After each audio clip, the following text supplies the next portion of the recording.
Hello, everyone. Welcome to Van Chicagoland Stories, the podcast. I'm your host, Pete Costanes. This is episode 136, season 6.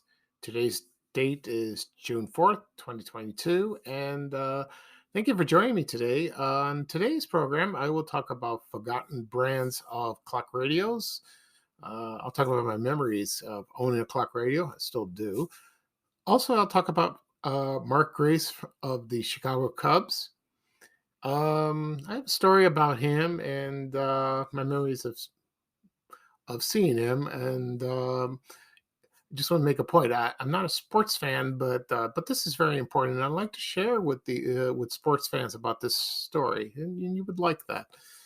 Okay, so the program will go into a commercial break, and this program is sponsored by Libbys canned vegetables, and when I play this commercial, you will recognize the jingle immediately. It is fetching, it is addictive, and you will not get this out of your head for hours.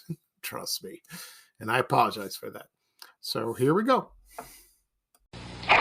When it says Libbys, Libbys, Libbys on the label, nothing's better on your table, 'cause we think you'll agree. It's hard to find a canned vegetable that's younger, tender, rounder, sweeter, redder, moister, brighter, crisper. On the Libbys label is a note that says we challenge you to find a better can of vegetables. Because we think you'll agree, it's hard to find one that's Younger, tender, rounder, sweeter, redder, moister, brighter, crisper, yum. Okay, everyone, I am back. I hope you enjoyed the commercial for Libbys. I'll give you a little brief history on that company. It's founded in Chicago in let's see, what's the date? Yeah, 1869. Long time ago. Founded by Arthur and Charles Libby. They were brothers, and also Archibald McNeil. So it was Libby, McNeil, Libby. That was the name of the company first. And they began canning meat products or corned beef. That's what they started from, not vegetables. And by 1880, it had about 1,500 employees in Chicago. That's amazing. And then in the 1930s, it grew to 9,000. I don't know where the plant or the headquarters was located. I didn't have time to research that. So, if anyone wants to comment, please do. And then they expanded to other countries in the world, Germany, United Kingdom. And also in 1970, it was acquired by Nestle. And they started having frozen dinners marketed, just like Swanson's. They had a mascot called Liberty Kid. In 1977, they had Juicy Juice. I think it's still around.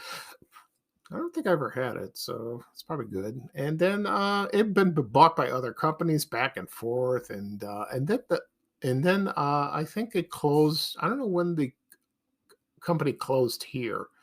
I'm not sure. And now the headquarters is in Geneva, Switzerland, and I think you can still find brands in the stores. I think you do. I haven't checked lately. But it was a very popular brand when I grew up, and I remember Fruit Float. You remember that? That's an that's a forgotten dessert. I have a commercial somewhere, and I will talk about that in the future. So, as when I played the jingle, like I said, you can't get it out of your head. It's very famous, very classic. Okay. At the beginning of the program, I said I was going to talk about Mark Grace of the Chicago Cubs and forgotten brands of clock radios. I will talk about that first. Now, everyone in their lifetime has owned at least one clock radio. And the most famous ones that people owned were Zenith. And I remember my first memory of that is that when my parents got married in 1962, on a whim, my dad bought a clock radio for my mom, and she didn't know about it.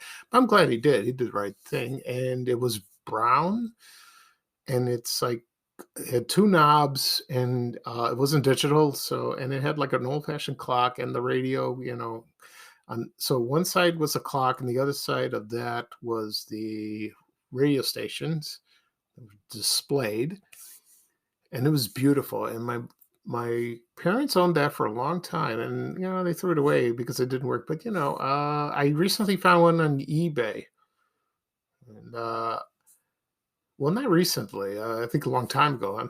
Forgive me. And I wanted to buy it, but I don't know. Maybe I should have. Maybe I shouldn't. I don't know. Maybe it'll turn up again. Maybe I'll buy it. And it was beautiful. And as when I grew up, I owned my own. Remember the flip ones where they showed the time? It was before digital. It would just flip like that. Which is kind of cool. And other brands that I remember was West Clocks, excuse me, Emerson, Panasonic, and Sunbeam. Also department stores had their own brands like Sears, JCPenney.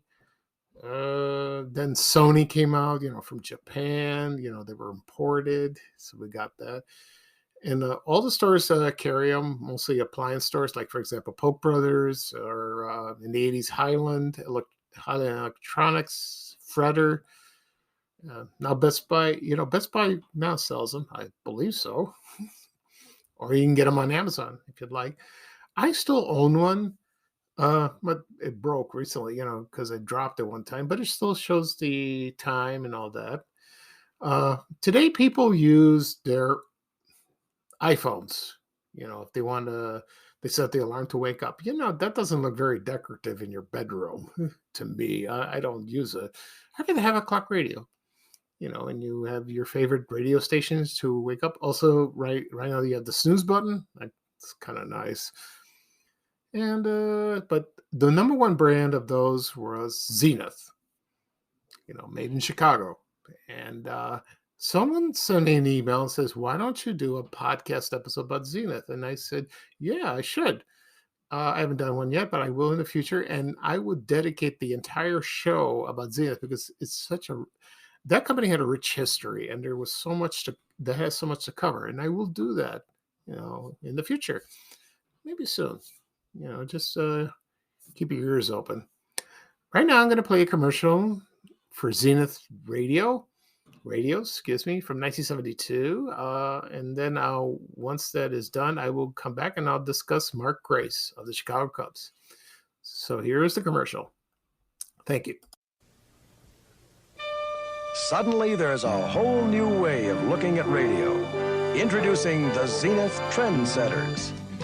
Everything from a wallet-style radio that plays open or closed to a self-charging table radio that converts into a portable.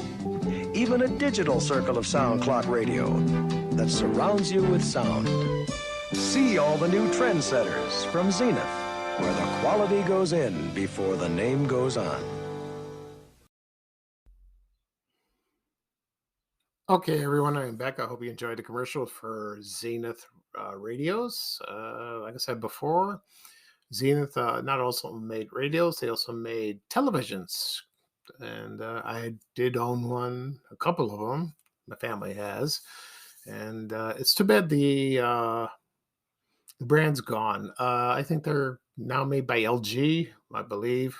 It's not the same.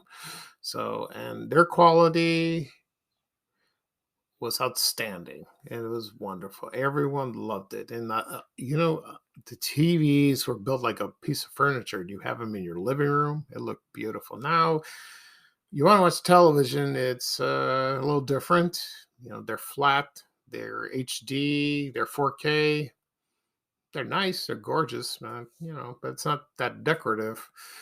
Also, you can watch shows on your iPhone, your iPad, any electronic device now, which is nice. It's convenient. It's not the same. But, watching television in your living room is more comfortable. You lie down on the couch, you sit down, you can eat, getting stuff from your refrigerator. But the cool thing is that when you watch a TV program or on your DVR or Netflix, you can pause it or go to the bathroom, or if the phone rings or someone drops by unexpectedly, you could do that. So, and I said I will do a podcast episode about Zenith. I'm looking forward to that. We'll see. Maybe tomorrow or next week. So keep an eye on that and your ears open. Okay. Next up, I will talk about Mark Grace of the Chicago Cubs. Now, you're probably asking why I'm talking about him. And, I have a story about him. He seems like a very nice fellow. And when I met him, he was very nice. But I met him briefly. So there's a story about him. But first, I will talk about his biography and his career. Okay. So, his full name is Mark Eugene Grace, born in June 28th, 1964. Oh, his birthday's coming up, so he'll be 58. And he was born in Winston-Salem, North Carolina. And but I think he moved to Tustin, California, and he played baseball in high school and basketball. Then he enrolled in San Diego State University. And then that's when he was drafted by the Chicago Cubs in 1985. And he didn't play, he wasn't well known. He was just there. But then he made his debut on with the Cubs on May 2nd, 1988. And that was a classic lineup when he was on the team. There was Ryan Sandberg, there was Andre Dawson, Sean Dustin, and Sammy Sosa. And he was a good hitter, and let's see. Batting average was .303. He had hits, he had 2,445. That's a lot.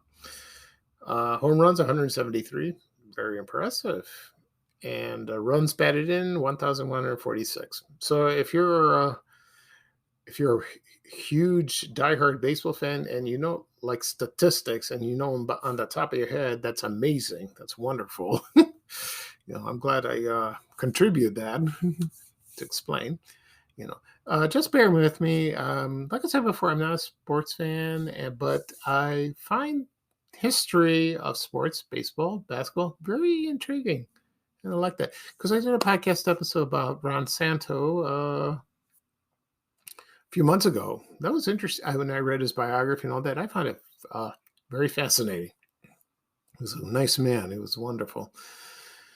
Okay, and then so he was very popular in the 1990s and good player.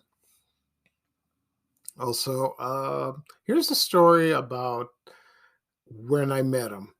When I worked at my company, American Express Travel, we're affiliated with Budget Rent-A-Car, excuse me. And they had some free tickets. They came over and says, look, we're giving away free tickets or we're going to have a raffle. Okay. At the time, I wasn't interested. I was too busy. And so the one person wanted to go, but he had a family emergency and he couldn't make it. And so there was one ticket left. So he asked me, can you take my place? And I said, yeah, I could, but I won't. I'm figuring maybe I won't enjoy the game, but I didn't want to disappoint him, because I work with him. He helps me. I help him. He was a good guy, and I don't like to do that to people. Okay, so I accepted. So I told people, yeah, I'm coming along, and people say, well, you're not into sports. Oh, I don't care. Look, I'm doing this a favor for a friend, just okay, and a coworker. So I want to show, that set an example, for that. Okay, so there were about how many people? Maybe 10, and we got into maybe a bus or a car. I don't remember really. This happened 97, 98, I believe, around that time. And yeah, so yeah, it was like a shuttle bus or something. I don't remember how we got there, and we arrived on Wrigley Field, excuse me. And that was the first time I ever went there. The very first time. I have been to Comiskey Park in the 70s. And, because they had Greek night. So there were a lot of Greeks, and I'm Greek, of course. And then we went there. That was fun, and that was a fun park then. Now it's they tore it down. Now it's Guaranteed Rate Field. Before that, it was Cellular Field, but that's another story. I'll tell you about that. Anyway, back to Wrigley Field. So we went to the Stadium Club. I think it was called Stadium Club. Yeah, went to a restaurant first time. Food was wonderful, but there were people there that didn't want to eat, or they're persnickety and rude. I won't go into that. Anyway, once we get done eating, we went to go to the bleachers, and we sat down. And it was first time, and I had a good view of the mound. And it was interesting. You know what? It was like a nice feeling because you're at a very famous landmark, a very famous place, and this is where the Cubs play. Okay, and it was my first time. And you know what's funny? I don't know if people notice this. Maybe they do. That when you're at the ball game, and if you're a fan, you watch the game. You observe closely. You watch, and then you watch the pitcher, you watch the batter, and if you don't say anything. You just concentrate on the game. That's to me, that's what a fan does. Not screaming or talking to someone or jumping up and down or getting drunk, which I've seen that. I'll get to that in a second. And so I was watching the game. I don't know who these players are, because they don't announce who it is. You don't hear it, but when you watch television, you see the announcers say they mention their names and they show the names on the screen. Okay, so I was actually, I found it fascinating. But I had a couple people next to me, and they did the dumbest thing. They drank before they got there. I know they disappeared, but they must have had like 2 or 3 beers, and they come back and they're slurring the speech, and one almost threw up, and that was horrible. And I told them, I'm watching the game, and they said, "Well, we didn't come here to watch the game. We came here to get drunk." What a dumb excuse. Yeah, that was silly. Anyway, now once the game was over, I did see Mark Grace play. I did see him. Then, when the game was over, then we were headed to the bus to go back to our office. Mark Grace was outside signing autographs. That was unusual. I don't know why he was doing that. He was signing the balls, and he was greeting people. That was amazing. So I don't know why. From what I understand, some people tell me baseball players don't really go out outside the field or go like to meet, but he did for some strange reason. I don't know why. I don't know what that was about. And someone said, "Why don't we go meet him?" And I said, "Okay." So we did, and there he was. And I shook his hand, and I told him, I didn't tell him I'm not a fan. I don't want to put him in the spot and do that. I just lied. But I told him who I was. And I said, "You're a very good player." He said, "Thank you. Thank you for coming." He was very gracious, and he asked who my name was. And I told him Pete Costas. And he says, "Oh, you're Greek." And I said, "Yes." And I said, "Oh, I love Greek food." That's my favorite. It is one of my favorites. And that's that took me off. That took me off guard. I asked him, "What's your favorite meal?" And he says, "Souvlaki." I said, "Chicken or beef?" "Beef." Excuse me. So that was funny, and that was nice, And I guess I never knew. I don't think a lot of people didn't know. And if I ever run into him, I don't know if I will. I don't think he'd remember me. I doubt it, because he's met many people in his life. So, but I did. I remember this conversation with him, and it was beautiful. Beautiful indeed, And so that was my first time at Wrigley Field for the Cubs. I never went again. I never was invited. My brother's been there many times, and the Sox, but he's a Sox fan. But I don't know. Diehard fans, it's like when you talk to them, they don't listen. That's in every sport. That's fine, And when they won the World Series, I'm happy for them, but I don't get into that. It's nice, but it's very historical. All right, now getting back to Mark Grace, he played for the Cubs from 1988 to 2000, and then he signed with the Arizona Diamondbacks with a $6 million 2-year contract, and I won't go into that. So, and he was still a Cubs, but he got a better offer, and he played for 2 years. Okay, and his number was number 17. His baseball uniform, and he wore jersey number 28 when he played for the Chicago Cubs. And after that, he played for 2 years, and then he retired in 2003.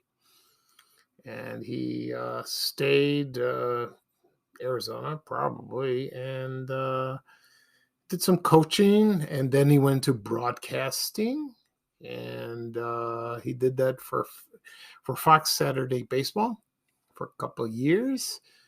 And then off and on he did that. And then I don't know what he does now. I think he's on the Marquee Sports Network. I believe he is. He's an analyst. So that's good. Here's some trivia that I never saw. I never saw this when I met him or saw him play. He smoked a lot, even before the games, but now it's like that's frowned upon, not like the old days when you chewed tobacco and you spit it out. It's in the old days.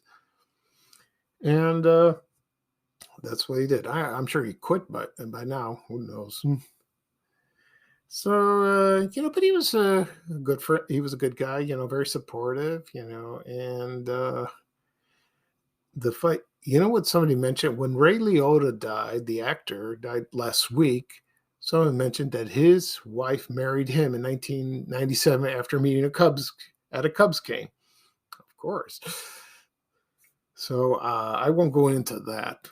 That's too personal and it's scandalous. And this is not about how this is. It's kind of inappropriate. It's inappropriate. Anyway, so then he remarried, then he's divorced again, and so I hope he's doing okay, and I love this memory of him when I met him. I met a baseball player in person for the first time. Also went to Wrigley Field for the first time, so that's great. And that's my baseball story, and like I said before, I love talking about the history of baseball. It's very fascinating. I think I did a podcast about Ernie Banks. I didn't go much in detail about him, but maybe I'll do another one because he was wonderful. He really was, because he was Mr. Cub. Still is. Okay. So that'll be all for today. I talked about forgotten brands of clock radios, my memories of that. Also, Mark Grace of the Chicago Cubs. I want to make 2 announcements before I sign off. One, tomorrow is National Cancer Survivor Day, and that's celebrated on June 5th, 2022. I'm a cancer survivor. I have been for 8 months. I will celebrate that. I will post it on social media, so it's a wonderful day. And if you're a cancer survivor, please post and say you're how many years cancer-free. That'd be awesome. I know a couple of people that I went to school with and people I go to church, and they tell me about this, and it's awesome. Also, the second announcement is I have a new podcast. This podcast is called TV Oblivion, excuse me. And this is separate, what I do, and this is very personal to me. I will not go into detail now, but I will when this new podcast debuted today. And it's about TV shows that are obscure, forgotten, and rarely syndicated. Also, I'll talk about shows that ran more than 2 years. They were very popular then, but they disappeared. They're not in the airways. Someone, when I posted this yesterday, somebody asked, "Are you going to talk about like classic TV shows like I Love Lucy, Leave It to Beaver, Star Trek?" I will touch on those a little bit, yeah, because they're still classic TV. They're not obscure; they're still around, but they're not widely watched like I watched them when I was a kid. Because the younger generation don't watch anything black and white or even before 1980. They don't want that. So that's out.